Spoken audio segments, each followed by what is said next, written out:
So now let's look at the situation in Croatia. The situation there was quite similar.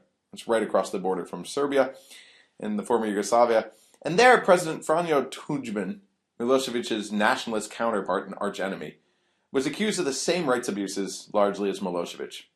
Tudjman died in 1999, and his party was crushed in that winter's parliamentary elections. A loose coalition of 6 opposition parties, which had vowed to increase cooperation with the ICTY in order to secure Croatia's accession to the EU, came to power in 1999. Prime Minister Račan, this post-oppositionist, and his affiliates controlled 65% of parliament as well as the presidency. From an elite relative power perspective, there was no doubt that he would follow through. So from this transition-based perspective, he should have cooperated with the ICTY. But Prime Minister Račan and his colleagues from 2000 to 2003 were either unwilling or unable to systematically carry out transfers of Croatian war criminals to the ICTY. And instead, they had a very spotty policy of criminal accountability, whether cooperation with The Hague or the ICTY or domestic criminal prosecutions. They worked very hard to avoid activities that could be interpreted by their public as unpatriotic, by their voters as unpatriotic. Croatian leaders were not afraid of confronting a divided and potentially violent Croatia, but they were afraid of humiliating Croats with a reassessment of the recent war years. Prime Minister Račan privately wanted to see extraditions, at least that's what he told me, and that's what many of the NGO elites who I talked to felt was the case. But he felt that they were way too risky. He and other political leaders understood that most Croats felt that they were victims and not perpetrators of war crimes, and that they were those who defended Croatia, right? These war criminals were actually heroes. Ostensible war criminals were actually heroes. The parliamentarian who drafted Croatia's ICTY cooperation law summed this up for me. Quote, "The general approach here is that Croatia was attacked by Serbia and we had a right to defend ourselves. So whatever they did was right." As in Serbia, Croatian authorities faced diplomatic pressure for cooperation from the US and the EU.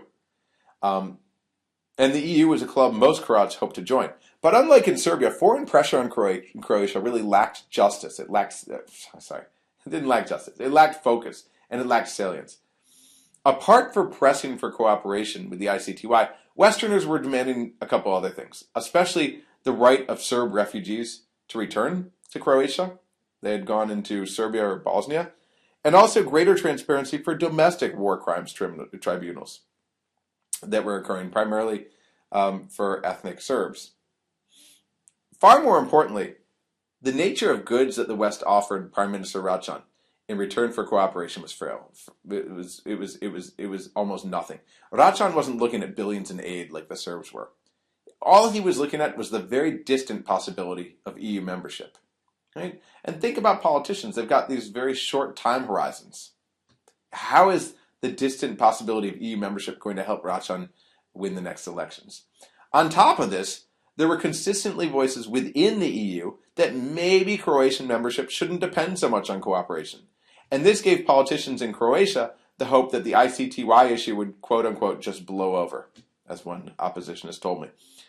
And this made the benefits of cooperation a much more difficult sell to constituents who were looking for concrete, immediate gains.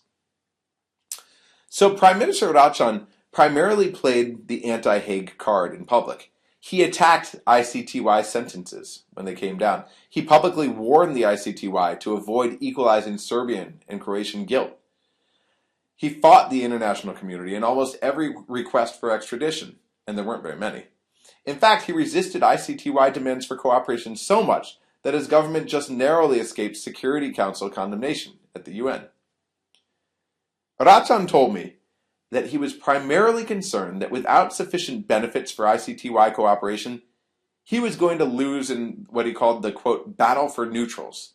That is the vote of moderate Croats who may have supported his policies but were wary of attacks on the war period. On the occasions that he did cooperate, Račan tried to sell the policies just like Đinđić and later Koštunica when he was prime minister did. He warned of international isolation as a result of non-cooperation, and he sometimes even struggled to create the appearance of threats like economic sanctions that didn't even exist at the time.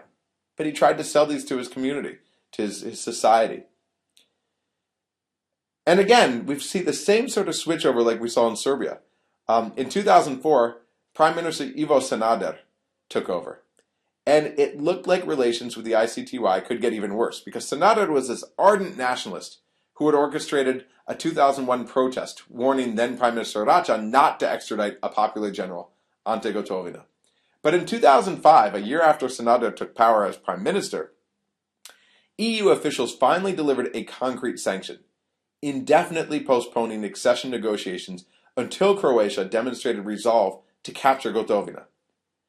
Now, faced with the responsibility of crushing Croatia's EU aspirations, Prime Minister Sanader saw he had more to gain in the long term from cooperation than from obstruction.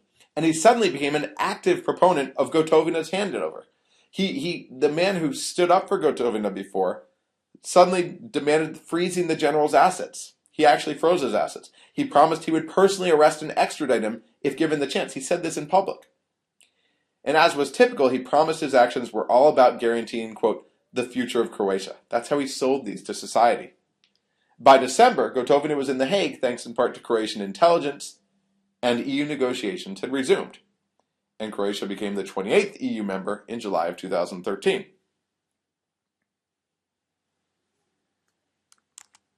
So that's the Croatian case, and we'll stop right there.